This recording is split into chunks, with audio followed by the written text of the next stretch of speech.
Good morning students. Math class 12th में आपका स्वागत है। देखिए, अपन प्रश्नावली आरंभ का अध्ययन कर रहे थे, जिसमें 3.2 में इसमें किसी भी स्कूल 20 क्वेश्चन है। किसी स्कूल की पुस्तकों की एक दुकान में 10 दर्जन रसायन विज्ञान की, 8 दर्जन भौतिक विज्ञान की और 10 दर्जन अर्थशास्त्र की पुस्तकें हैं। इन पुस्तकों में की रेट जो दे रखा है, मूल्य दे रखा है। इन पुस्तकों का विक्रय मूल्य क्रमशः 80 रुपए। अगर आप प्रत्येक पुस्तक का, इन पुस्तकों का विक्रय मूल्य की, पुस्तकों का जो विक्रय मूल्य दे रखा है, जो एक पुस्तक है रसायन विज्ञान की, वो आपकी आती है 80 रुपए की। 2 किताब जैसे भौतिक विज्ञान की एक बुक खरीदना चाहेंगे तो उसका मूल्य कितना रुपए होगा? 60 रुपए होगा। और अर्थशास्त्र की यदि एक पुस्तक खरीदना चाहेंगे तो उसका मूल्य प्रति पुस्तक का मूल्य है, एक पुस्तक का मूल्य है। तो आव्यूह का बीजगणितीय आव्यूह बीजगणित के प्रयोग द्वारा ज्ञात कीजिए कि सभी पुस्तकों को बेचने से दुकान को कुल कितनी धनराशि प्राप्त होगी। इसके लिए हल करेंगे तो देखिए, रसायन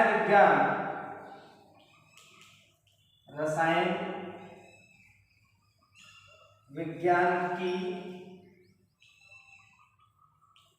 पुस्तकों की संख्या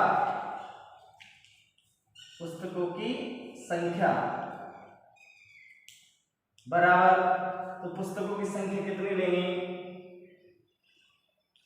10 दर्जन। रसायन विज्ञान के 10 दर्जन है, तो 10 दर्जन का मतलब 10 गुना 12 बराबर 120। कितने पुस्तकें हैं रसायन विज्ञान की? 120 पुस्तकें हैं। भौतिक विज्ञान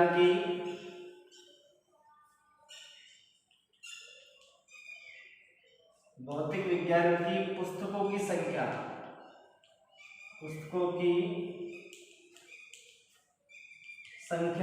तो भौतिक विज्ञान की पुस्तकों की संख्या कितनी है भैया? 8 दर्जन। 8 दर्जन तो 8 गुना 12 96 पुस्तक आपकी भौतिक विज्ञान की है। अर्थशास्त्र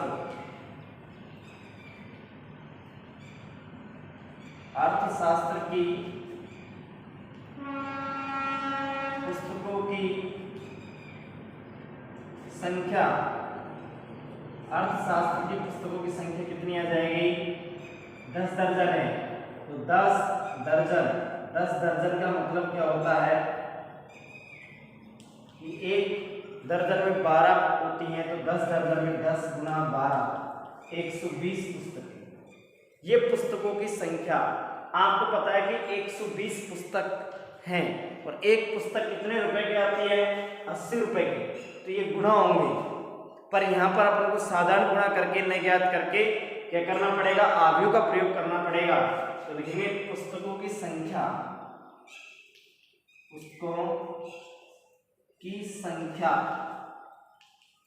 का आव्यूह। पुस्तकों की संख्या का आव्यूह क्या होगा भाई? ठीक है, पुस्तकों की संख्या का आव्यूह क्या होगा, ये अपन को कार्य करना है। तो पुस्तकों की संख्या का आव्यूह क्या हो जाएगा?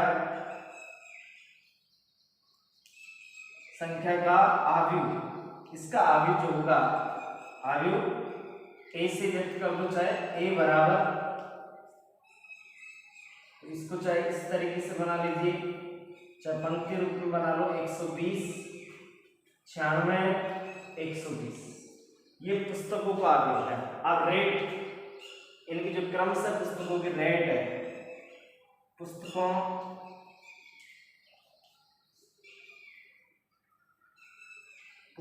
के विक्रय मूल्य का आव्यूह, विक्रय मूल्य का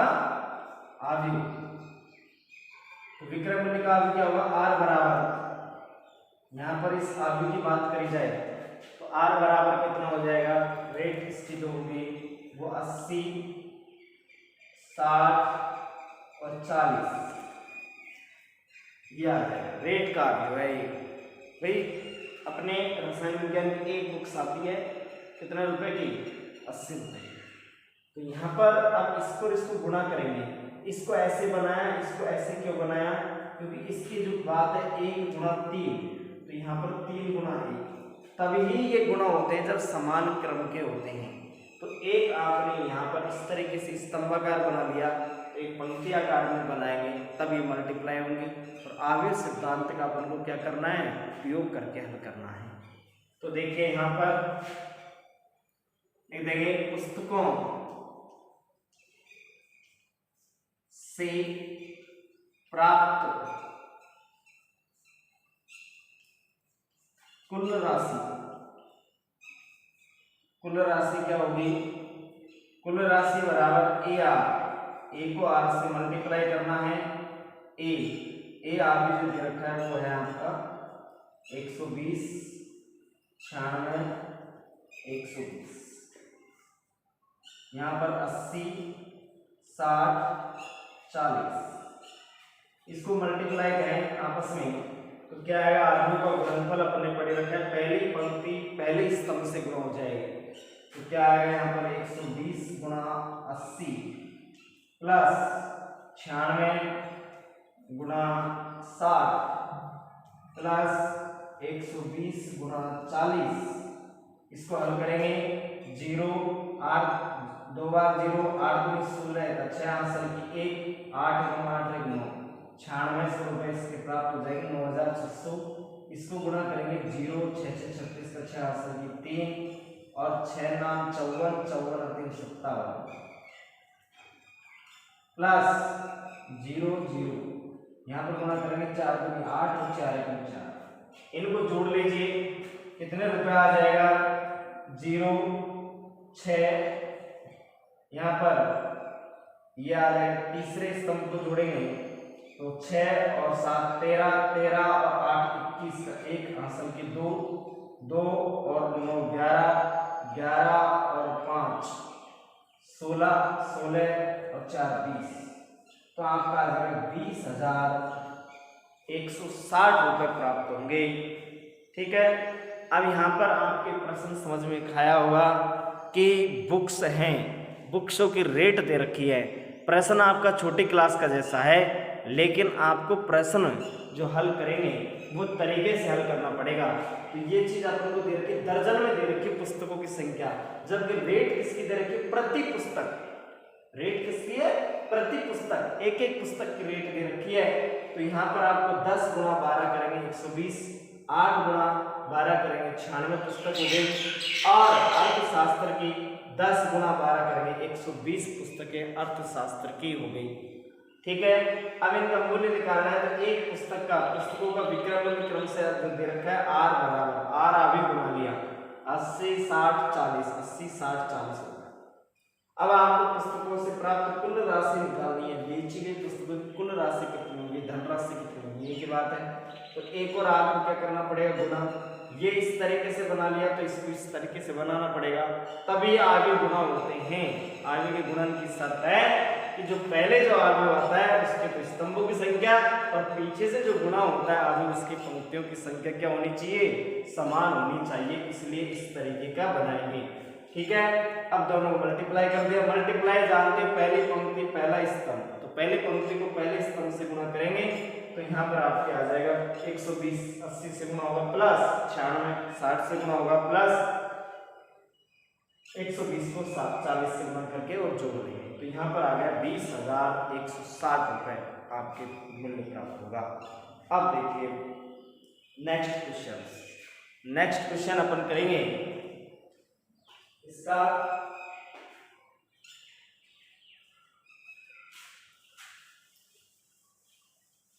देखिए अगला प्रश्न करेंगे हम,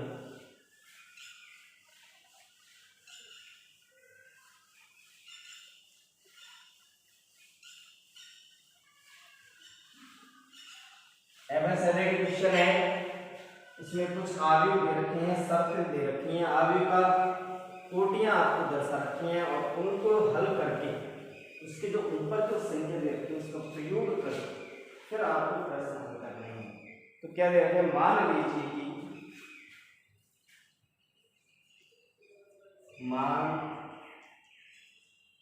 लीजिए कि मान लीजिए कि x,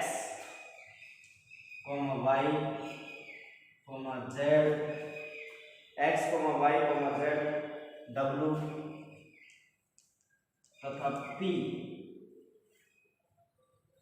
तथा p क्रमशः क्या दे रखा है? 2 गुणा n, 3 गुणा k, 2 गुणा n, 3 गुणा k, 2 गुणा p, n गुणा 3, 2 गुणा p, n गुणा 3, 4 तथा लास्ट में दे रखा है वह p गुणा k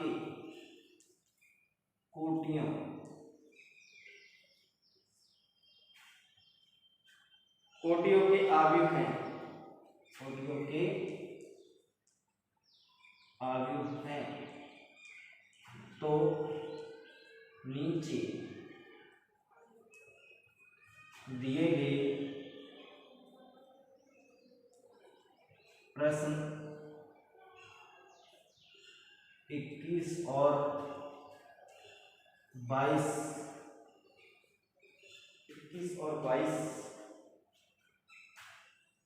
के सही उत्तर का चयन कीजिए। ठीक है, प्रश्न संख्या 21 है आपकी। 21वां प्रश्न अपन करेंगे, लिखेगा पी वाई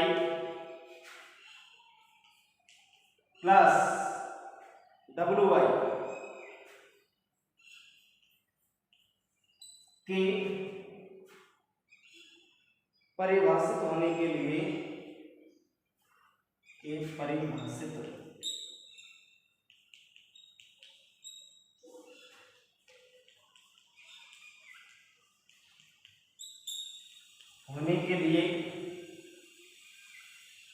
n, k तथा p, n, k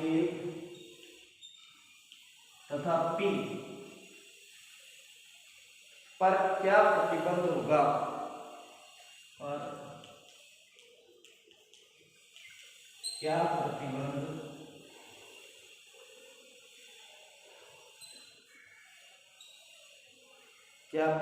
होगा?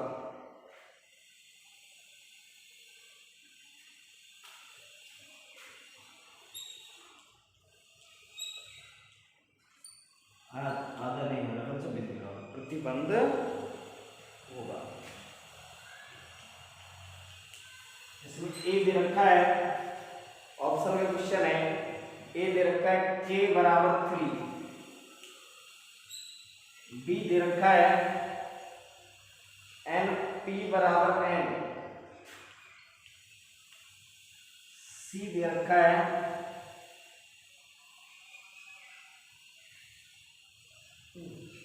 ये दोनों एक नहीं है, p बराबर n और k बराबर 3, ये तो इसी में है। d दे रखा है k स्वच्छ है, p बराबर 2 स्वच्छ है और p बराबर 2। सी ऑप्शन दे रखा है आपको कि p स्वच्छ है, k बराबर 3, p स्वच्छ है और k बराबर 3, और डी ऑप्शन है इसमें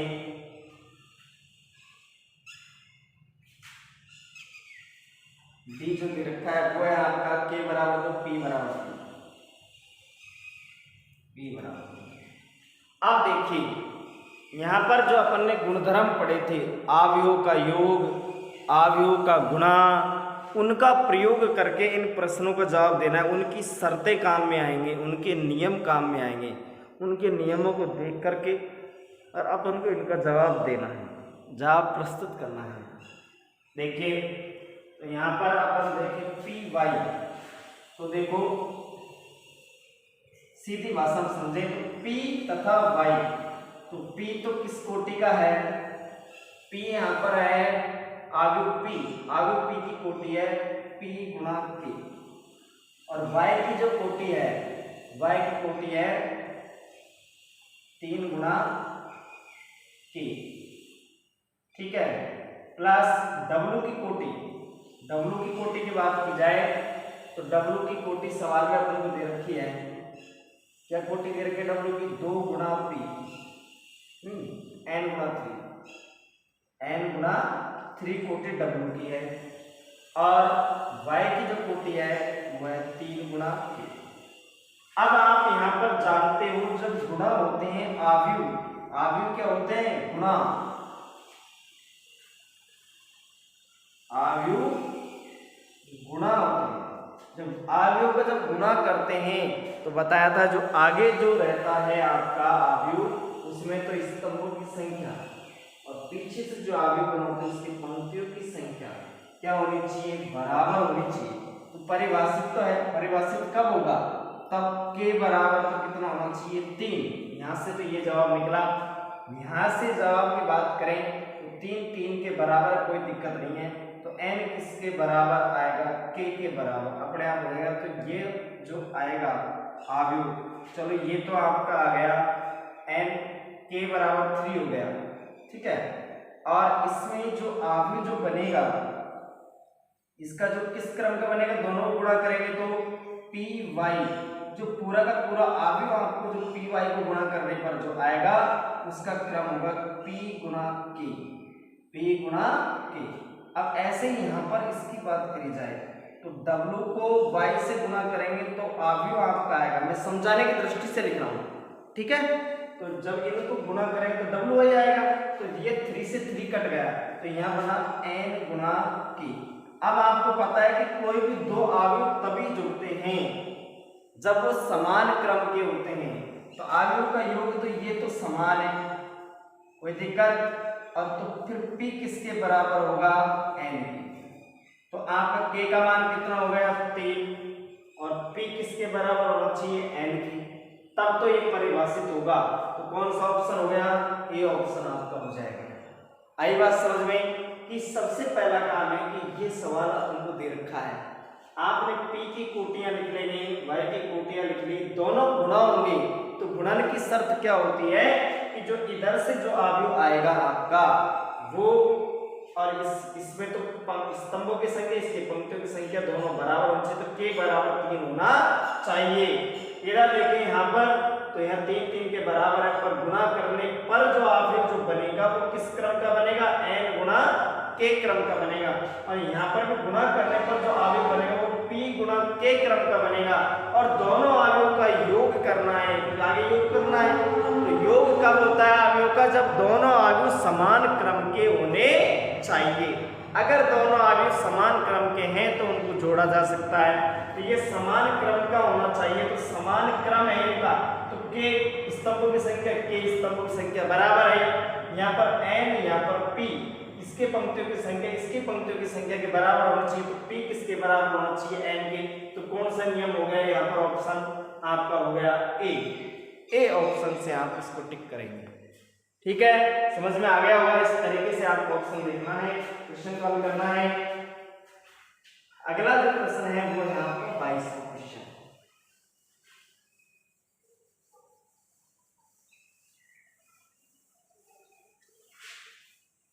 22वां प्रश्न देखिए,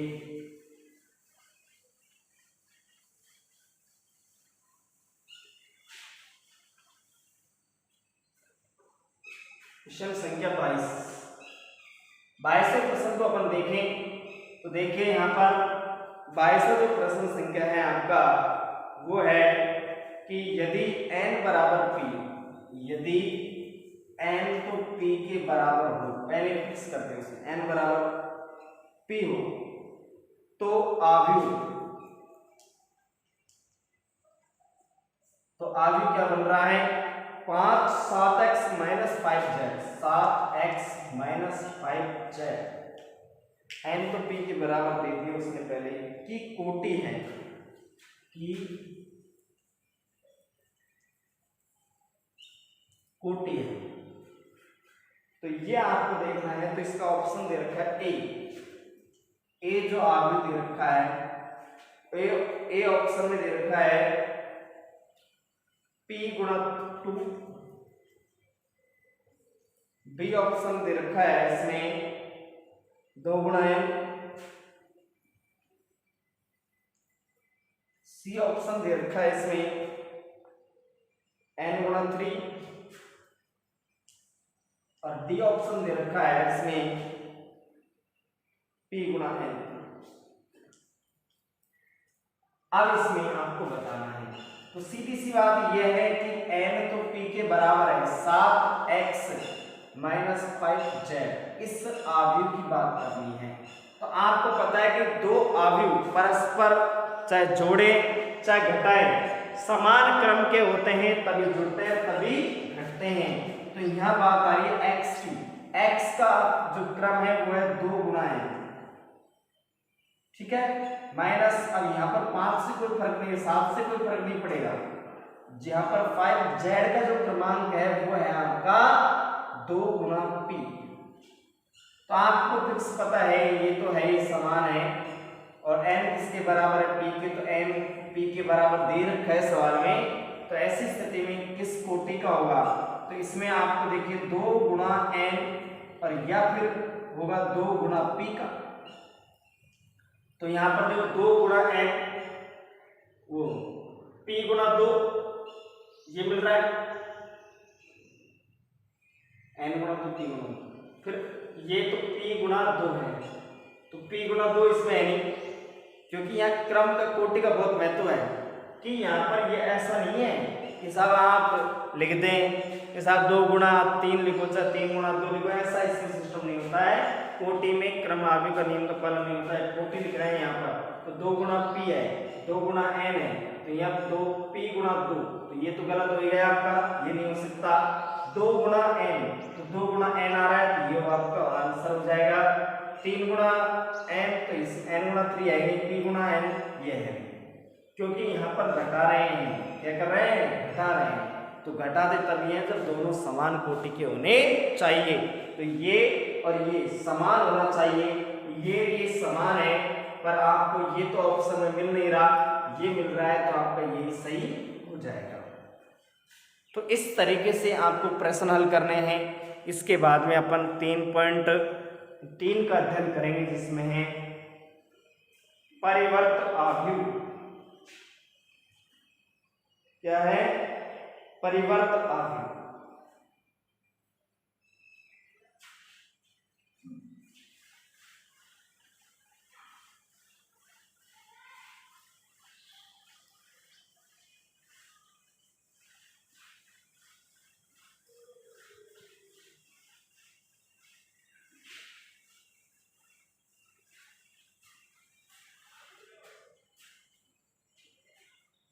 परिवर्त आव्यूह, आव्यूह का परिवर्त, आव्यूह का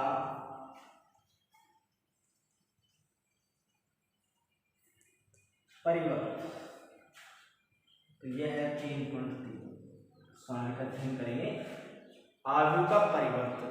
देखो सीधी सी बात यह है कि आव्यूह के परिवर्त की बात करें साधारण तौर पर, परिभाषा की बात एक अलग है कि कोई भी आव्यूह है 1 2 3 माइनस का 1 माइनस 2 माइनस 3, ये कोई आव्यूह है, इसके सीधी सी बात है, चाहे तो आप पंक्तियों को स्तंभ में बदल दीजिए, चाहे स्तंभ को पंक्तियों में बदल दीजिए, तो वो आपका परिवर्त कहलाता है। परिवर्त को एक पंक्ति से व्यक्त करते हैं।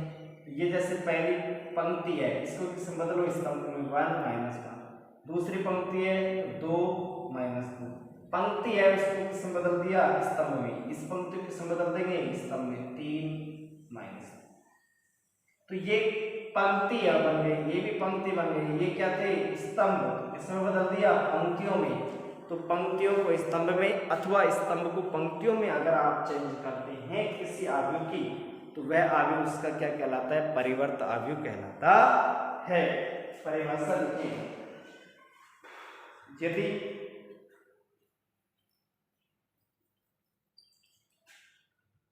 यदि A बराबर AIJ एक M गुणा N कोटि का आव्यूह है, M गुणा N कोटि का आव्यूह है, M गुणा N कोटि का आव्यूह है, तो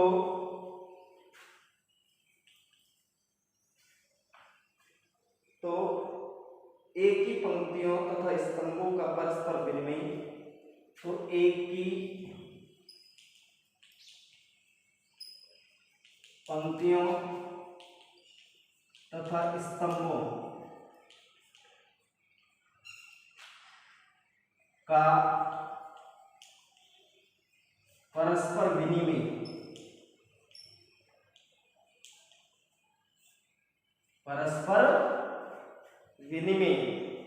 करने से प्राप्त होने वाला आव्यूह, परस्पर विनिमय करने से प्राप्त होने वाला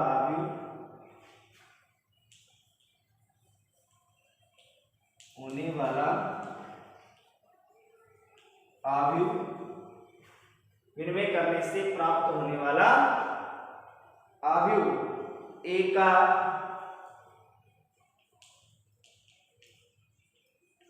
परिवर्त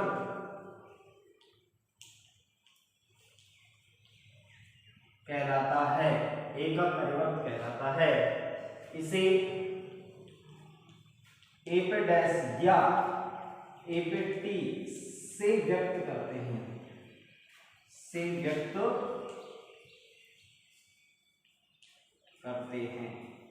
ठीक है। तो A का परिवर्त क्या लिखोगे? A पे T, A पे डैश या A पे T से भी व्यक्त कर सकते हैं। एग्जाम्पल के तौर पर अगर यदि कोई आव्यूह है वो तो A का परिवर्त आव्यूह होगा, तो A का परिवर्त आव्यूह क्या होगा? ये हो जाएगा इसका कि A का परिवर्त, चाहे लिखना चाहिए वैसे, आव्यूह A है, A का परिवर्त पंक्तियों किसमें बदल दिए? स्तंभ में बदल दो, या स्तंभ को पंक्तियों में बदल दो। एक ही तरीके से बोलते हैं, यदि आव्यूह A बराबर AIJ एक N गुणा M कोटि का आव्यूह है, तो एक ही पंक्तियों तथा स्तंभों का परस्पर विनिमय करने से प्राप्त होने वाला आव्यूह A का परिवर्त कहलाता है। इसे A के ऊपर डैश से या A पे T से व्यक्त करते हैं। A का परिवर्त बराबर A डैश या A पे T से व्यक्त करते हैं। एग्जाम्पल कोई भी ले, सवाल जब करेंगे तो सीधा सा इसका परिवर्त करना है, तो पंक्तियों को कैसे पंक्तियों को कैसे घुमा, इस तरीके से घुमा दो। ये पहली पंक्ति है, पहला स्तंभ है, इसको यूं खड़ा हुआ, इसको यूं आड़ा कर दीजिए। ये आपका ये दूसरी स्तंभ है, इसको पंक्ति में बदल देंगे इस तरीके से। ये पंक्ति है, इसको स्तंभ में लिख देंगे यूं खड़ी। बात हुई, किसी भी तरीके से आप बोल सकते हैं, ठीक है। तो ये अपन ने इसका परिवर्त की परिभाषा पढ़ी, इसके कुछ गुणधर्म है, नियम है। फिर इसके बाद में समाव्यूह के बारे में अध्ययन करेंगे। फिर इसके बाद में क्वेश्चंस हैं, बिल्कुल सरल प्रश्नावली है। Thank you.